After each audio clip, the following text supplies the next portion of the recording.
Video ini merupakan bagian dari pernyataan diri saya sebagai dosen dalam unjuk kinerja Tirta Perguruan Tinggi atau PDT UKT PT khusus pada bidang pengajaran sebagai salah satu syarat mengikuti sertifikasi dosen.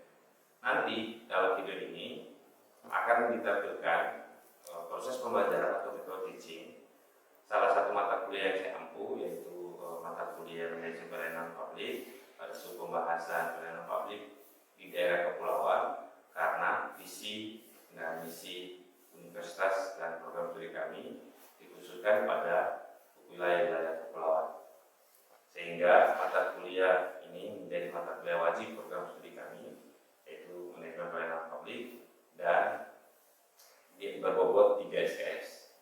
Untuk 2 SKS-nya adalah tatap muka dan 1 SKS-nya adalah praktek. Jadi mata kuliah ini pada akhir semester untuk seluruh mahasiswa akan dibebaskan praktek pada beberapa instansi sebagai bagian dari pengalaman kerja mahasiswa. Selain dari mendapatkan teori pelayanan, mereka akan mendapatkan pengalaman bekerja di instansi swasta maupun instansi negeri di Kota Taman.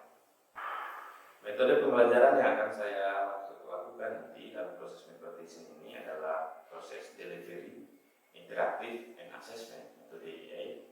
Dalam proses ini saya akan menyampaikan beberapa gagasan sebagaimana yang telah tertuang dalam RPS saya yang telah saya sampaikan, sehingga setelah penyampaian ini mahasiswa akan diminta untuk berinteraksi pengalaman ataupun pengetahuan mereka tentang pelayanan publik, khususnya pengalaman mereka di daerah kepulauan, sehingga ini bisa menjadi tukar pikir antara teoretik dan pengalaman dan akan dibahas dalam kelas, sehingga ada beberapa proses diskusi yang akan terjadi terkait dengan teori-teori pelayanan publik, tahapan-tahapan pelayanan publik, dan pengalaman serta karakteristik wilayah kepulauan yang ada, terutama wilayah-wilayah di provinsi Maluku Utara itu sendiri.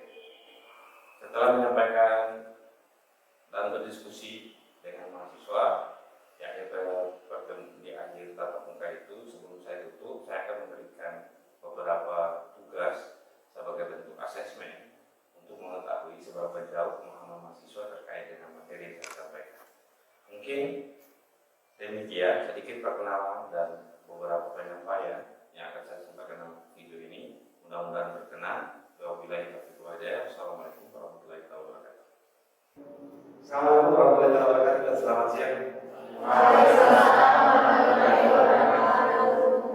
Ya, jam 8 dan jam 10 tadi kan. Dan kali ini tetap muka yang ya sebelumnya tuh tentang ada beberapa hal, ada pernah saya juga kasih materi tentang manajemen kebijakan, manajemen pelayanan publik. Tanya kayak apa manajemen itu apa, manajemen itu apa, dan public service itu apa.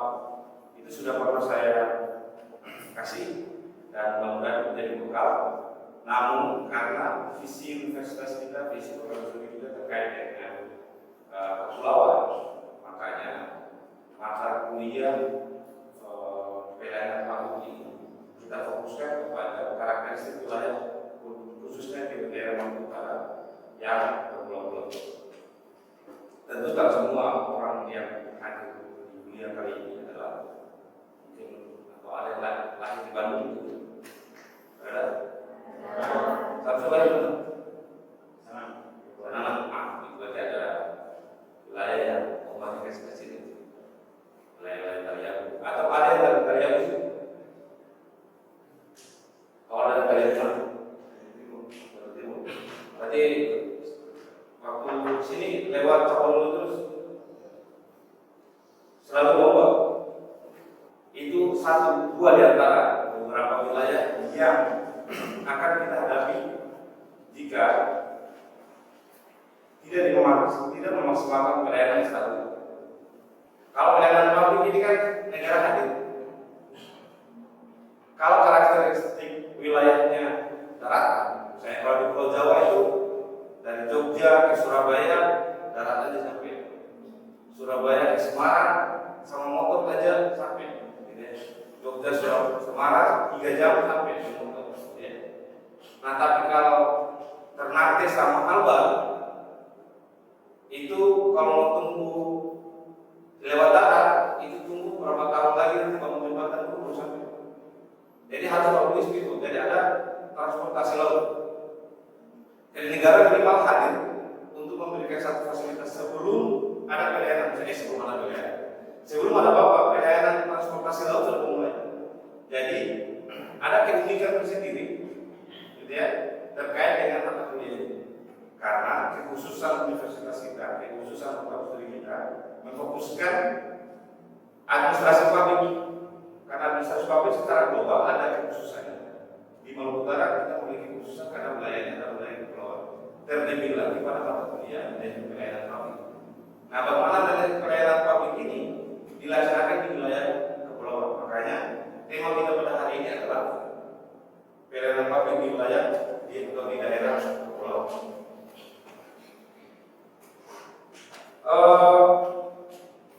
Seperti materi-materi sebelumnya, mungkin akan saya tanyakan dulu bagaimana karena di sini sudah masuk ke public service nih. Ada yang tanya public service? Apa itu? Manajemen publik yang Pelan-pelan. pendekatan manajemen publik yang berfokus pada pelayanan publik. Pendekatan manajemen publik yang berfokus pelayanan publik. Jadi kalau dulu pelayanan publik itu dikhususkan untuk dari negara ke masyarakat, produknya dibikin oleh negara. Sekarang ada kata-kata, ada kolaborasinya.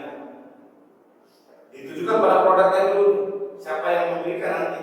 Negara bisa memfasilitasi ke pihak lain. Tapi dia berubah pada konteks yang lain. Dari sebelumnya sama yang kalau dulu New Public Management (NPM), sekarang New Public Service atau NPS. Ya. Nah kita sudah sampai pada materi teknis. Kira dulu ya.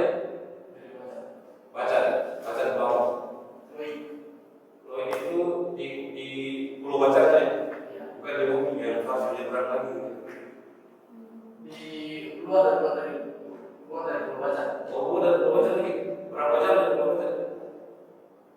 35 jam. Tapi ada puskesmas? Ya, ada. Atau ada puskesmas atau ada puskes gitu? Nah, seharusnya ini yang nanti kita ketemukan keunikan wilayah kepulauan. Misalnya semua wilayah, kalau teman-teman ke Jawa, teman-teman ke Jakarta, seluruh akses pelayanan secara struktur itu ada semua. Nah di kita itu memiliki keunikan berbeda. Di Maluku Utara atau di wilayah-wilayah kayak khususnya di wilayah timur itu berbeda. Kalau Papua keunikannya bukan wilayah laut, sebagian wilayah laut, tapi adanya berbeda. Misalnya Puncak Jaya, daerah ketinggian, jadi mau belajar pun pakai pesawat. Lebih sulit lagi benar. Nah di pulau-pulau itu keunikannya tersendiri. Kita diakses atau dihubungkan oleh laut. Jadi anak-anak kita dihubungkan oleh laut tiba-tiba ada program bikin jembatan misalnya. Anehnya adalah kita disatukan oleh semen lagi. Secara topologi sosiologis kita atau topologi kita berbeda lagi. Nah bagaimana memanfaatkan karakteristik ini diwujudkan dalam bentuk karakter kita itu wilayah kepulauan, jadi ada aksesnya. Teman-teman pernah dengar akses perpustakaan keliling tapi pakai speedboat. Di sini itu kemarin kita sampaikan ada beberapa minat baca kita tahu, kita sampaikan ke dinas perpustakaan kota, terus dia perpustakaan kota disampaikan ke dinas provinsi. Di sini diberikan satu speedboat. Itu speedboat itu dalam buku. Dia bernama pusat layanan literasi ini, tapi pakai speedboat. Nah ini salah satu karakteristik istilahnya perpustakaan berjalan, tapi di laut. Kalau perpustakaan keliling pakai mobil kan biasa ya. Ini pakai speed, jadi ada waktu tertentu dia dari Ternate parkir ke pelabuhan sekitar 3-4 jam,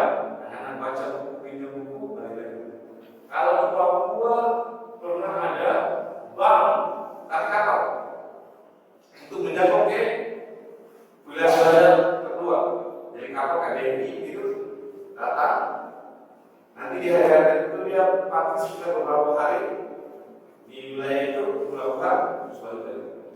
Nah itu keunikan. Yang kedua adalah tantangannya. Di tantangan kasih jelas akses itu sangat tertantang. Di musim-musim apa bisa ombak?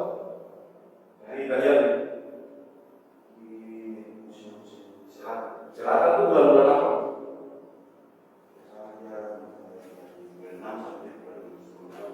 Berarti yang biasa dengar hati-hati ini sebulan-bulan berber misalnya kayak Oktober, November, Desember. Nah itu bulan-bulan parah tuh, bulan-bulan yang sering kali ombak, gitu ya. Bulan-bulan yang kalau di wilayah Artek, palingan di wilayah Ternate Sofivi, terus pakai mobil darat sampai ke petani, gitu ya. Atau ada dalam tol lagi tadi dari Ternate sampai petani ada telepon. Oh dari tetap dari Sofivi Ternate itu tetap lewat darat sampai beda baru naik situ. Oh, lain lewat darat. Nah itu sangat berbeda di antara satu daerah sama daerah yang lain. Yang kedua adalah infrastruktur. Kadang-kadang kalau kamu sampai sudah jangan membandingkan sama Jawa, Ternate saja. Ada kantor atau pusat-pusat pelayanan yang tidak terjangkau sampai ke wilayah kita. Di Giri, sebelum ada mobil ambulans, itu kalau ada ibu hamil mau ke sini itu susah setengah mati. Apalagi tinggalnya di wilayah belakang, dia harus jadi kayak pernah sekali waktu yang pakai gerobak gitu sampai ke perahu motor punyanya masyarakat baru dibawa ke sini. Itu pun kecepatan tidak bisa terlalu bisa kan di Sulawesi Utara. Nah setelah itu diberikan ambulans, terus diberikan ada situ namanya asisten untuk biar mengangkut pasien-pasien yang dirujuk ke Ternate. Nah itu pasti sangat berbeda. Kita bicara pelayanan misalnya hari ini teman-teman belajar pelayanan di Jawa, karena karakteristik wilayahnya beda-beda. Yang ketiga adalah aksesibilitas pemerintah yang dijelaskan di wilayah kalian. Aksesnya masih berbeda dengan wilayah partai, khususnya di Petani. Apalagi di GB yang perlu sendiri yang berdekatan dengan global. Nah itu sangat menentukan bagaimana negara masuk untuk memberikan pelayanan. Minimal pelayanan dasarnya terpenuhi, kesehatan, pendidikan. Tapi kalau pendidikan, misalnya ada yang satu kampung itu cuma ada SD, SMP tidak ada. Ada yang satu kampung lagi cuma SD, SMP saja, semua tidak ada. Ada satu kecamatan itu tidak ada SMA, cuma ada SD sampai SMP saja. Jadi dia harus keluar dari kecamatan itu. Ada tidak semua wilayah di Maluku Utara pendidikannya sama gitu. Karena jumlah penduduknya juga beda-beda ya. Ada satu kampung cuma 400, ada sekitar kalau DPT-nya 400 berarti sekitar berapa? 800-an kalau dari luar. Berarti kalau anak untuk usia anak-anaknya berarti tidak seberapa. Berarti dia harus kayak desa tetangga kalau dia wilayah di luar desa. Nah kondisi ini yang membedakan pelayanan wilayah pulau dengan wilayah-wilayah luar. Yang keempat adalah anggaran. Karakteristik wilayah kepulauan menyebabkan penganggaran sangat besar karena berbeda dengan yang lain. Kadang-kadang APBD itu sangat tersentralistik. Maksud tersentralistik adalah memberikan standarisasi APBD atau APBD itu sama. Misalnya gini, DBH kita itu dibagi oleh negara berdasarkan luas wilayah dan jumlah penduduk. Berarti kalau kondisi itu sangat kalau utara secara keseluruhan itu 1 juta. 1 juta itu kalau di kabupaten di wilayah Jawa Barat itu mungkin 1 kabupaten. Berarti secara teknis yang lain kita sudah dari jumlah penduduk sudah berbeda. Tapi dari segi luas wilayahnya, yang dihitung oleh DPH-nya adalah daratan. Lalu yang segini luas tidak dihitung. Nah ini berarti DPH kita kecil berbeda dengan wilayah Jawa Barat, Jakarta, Jawa Tengah yang memiliki jumlah penduduk yang besar dan wilayah daratan yang lebih luas. Nah itu berarti bagaimana teman-teman melihat perbedaan karakteristik ini dengan materi kita. Selanjutnya tantangan anggaran tadi salah satunya standarisasi anggaran yang disertakan, yaitu menyebutkan wilayah kepulauan, APBD berupa wilayah kepulauan. Nah ini fokus pembangunannya masih tersentralisasi. Artinya kalau teman-teman lihat kemana-mana aja, masuk kabupaten pasti bagus, Ternate bagus, Sofivi bagus, keluar sedikit. Cara pemerataannya bukan adil ya, pemerataan dulu. Kalau adil, ya bisa juga. Saya kalau adil itu kan 50, saya kayak mulai dikasih 50 ya, Ternate 50 miliar, beda pasti. Dibikin setara saja dulu. Setara itu maksudnya kalau dikasih 30 KHT, terus novelonya 50, asumsinya apa nih? Kalau asumsinya ada standarisasi itu setara itu kembali sama tinggi, tapi kayak diberikan sesuai porsinya. Sangat berbeda jenis kelihatan yang kita belajar kemarin teori-teorinya. Ada yang masih ingat teori-teori sebelumnya saya pernah memberikan slide serupa, tapi fokus pada teori-teori kelihayan gitu ya. Nanti di akhir mata kuliahnya kan kita evaluasi beberapa pertanyaan yang pernah kita dapat. Yang terakhir, bagaimana inovasinya? Gitu. Saya pikir sudah pernah ada di beberapa wilayah, semua infrastrukturnya tidak memadai di Maluku Utara, khususnya di Maluku Utara. Misalnya ini, EGAF, Electronic Government, atau menggunakan pelayanan yang digitalisasi. Tapi keterjangkauan akses internet bagaimana? Kalau itu digital pelayanannya saja, digitalisasi desa. Nah sekarang di Nusa Barat lagi fokus, Kaltim katanya sudah mulai dilakukan program itu, digitalisasi desa. Apalagi sekarang kalau teman-teman ini perkembangan IT, misalnya kayak Starlink sama yang lain itu dari keterjangkauan desa dengan anggaran sekian dari inovasi akan Starlink 1 ini aja untuk desa yang akses pelayanannya itu bisa. Nah itu berarti sudah bisa kita upload ke kepentingan desa. Bahkan kan mata kuliah ini nanti kan ada prakteknya, teman-teman akan mendapatkan bagaimana menjadi seorang servis yang memberikan pelayanan di kantor gitu ya. Nanti akan kita bicarakan setelah pertemuan selanjutnya terkait dengan tahapan-tahapan personal prakteknya. Yang kedua, kalau di semester sebelumnya teman-teman pernah ada kalau di mata kuliah edukasi desa masalah perkotaan, teman-teman akan perlu praktek untuk mendata tentang profil atau demografi desa.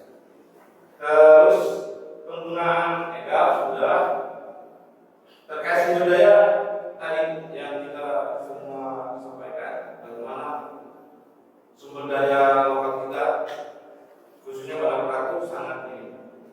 Yang pernah urusan pendidikan desa atau kelurahan, bagaimana cara orang kelurahan atau di pelayanan di kelurahan itu melayani teman-teman semua.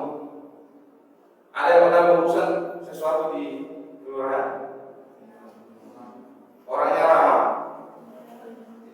atau tidak? Sudah, kalau dibandingkan sama bank berapa bagus ya? Berapa gitu ya? Bank lah gitu ya. Kalau bank kan selamat pagi, selamat datang, ada yang bisa kami bantu, oke jadi pelayanan apa, terus ditekan tombol antriannya, mau ke CS atau mau ke mana gitu ya? Silakan dulu mas. Akhirnya udah mulai kantong.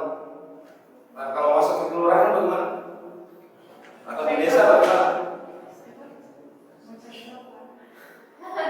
Oke,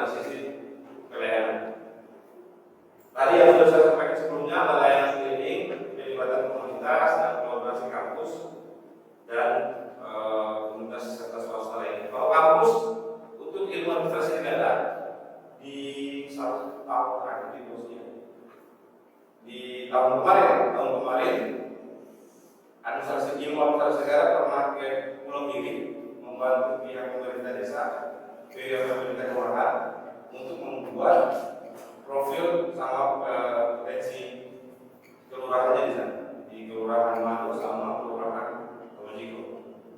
Mudah-mudahan ke depannya teman-teman semester 2 atau yang semester 4 di mata kuliah yang sama, kita akan menyelesaikan sisa beberapa kelurahan untuk merangkum 1 kecamatan di Pulau Gili. Tinggal 3 kelurahan, kelurahan Takraka, kelurahan Desa sama Tunggu. Karena 2 desa sudah disesat seperti yang kata sebelumnya, kemudian di itu lagi kita akan mengambil sisanya untuk merangkum. Berarti ilmu administrasi negara akan berkontribusi di Kecamatan Pulau Gili untuk membuat profil selama pemetaan potensi kelurahan. Mungkin itu dari saya mata kuliah ini terkait dengan intinya bahwa negara itu hadir kalau PLN itu mampu menyeberangi laut. Kalau karakteristik dari sini, selama PLN itu jadi pelabuhan, berarti negara itu belum hadir. Lihat, sebelum saya tutup, ada pertanyaan? Oke, baik. Assalamualaikum warahmatullahi wabarakatuh dan selamat siang.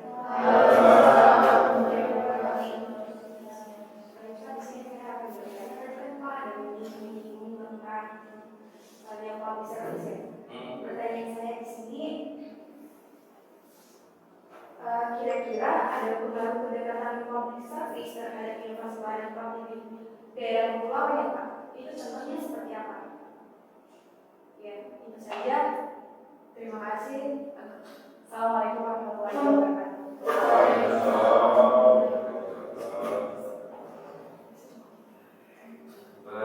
Ada yang lain tambah satu lagi dulu, saya jawab sekali.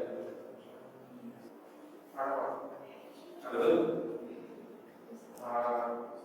Tadi Pak sempat menyinggung tentang kesetaraan dan keadilan. Pertanyaan saya, jelaskan teori equality atau keadilan layanan dan pelayanan publik dan bagaimana penerapannya di daerah bawah.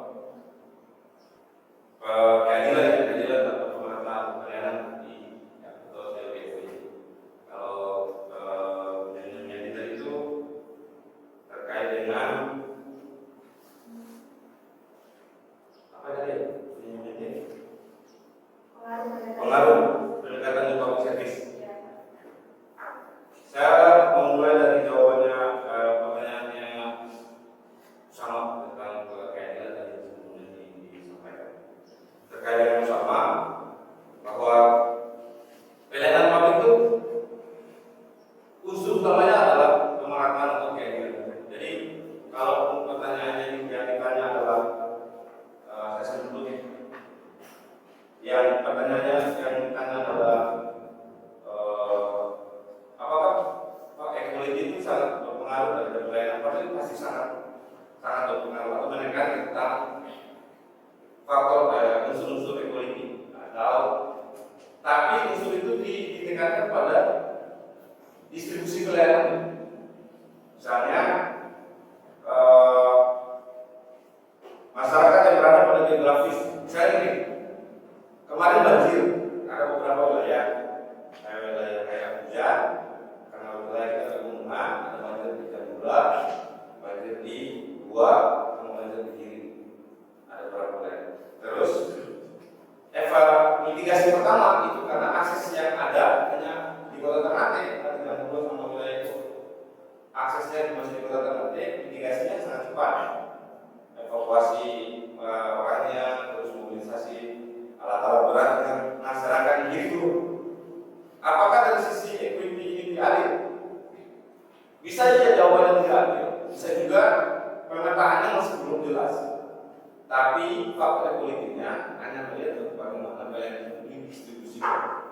Jadi faktor keadilan itu misalnya biaya untuk menentukan alat-alat satu kali jalan, nah itu sekitar 100 juta lebih.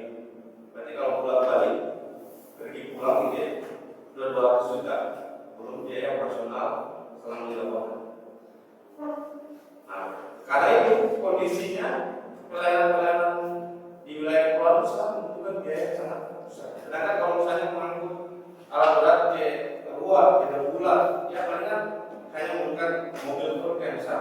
Berarti sekali jalan cuma sekian beberapa juta.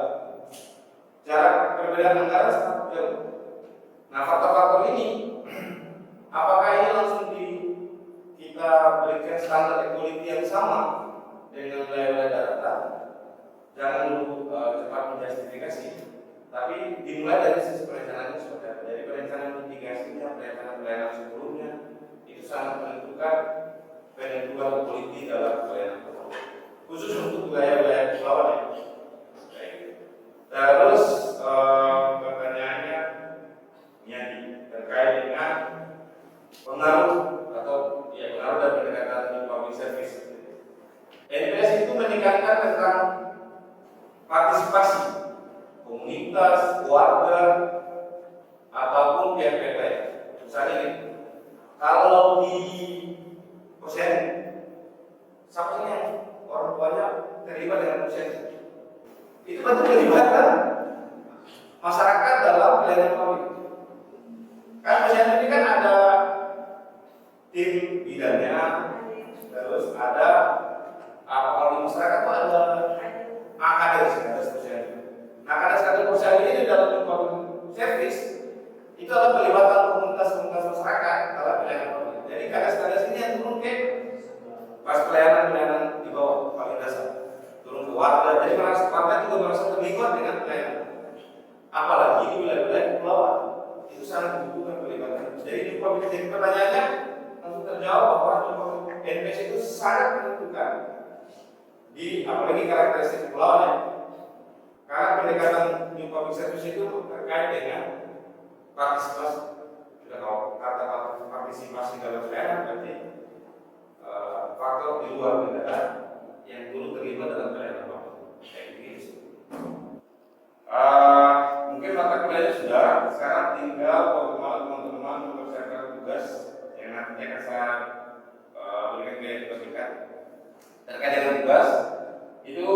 Teman-teman kumpulkan pengalaman teman-teman terkait dengan pelayanan publik di kampung teman-teman sekalian, karena kita tidak pasti punya pengalaman kayak tadinya dari Pulau terus awal dari Pulau Talian, dan teman-teman di kampung teman-teman khusus yang di Ternate berikan pengalaman teman-teman terkait dengan pelayanan pernah teman-teman terima, entah di kantor lurah atau entah di kantor desa ataupun pelayanan apa.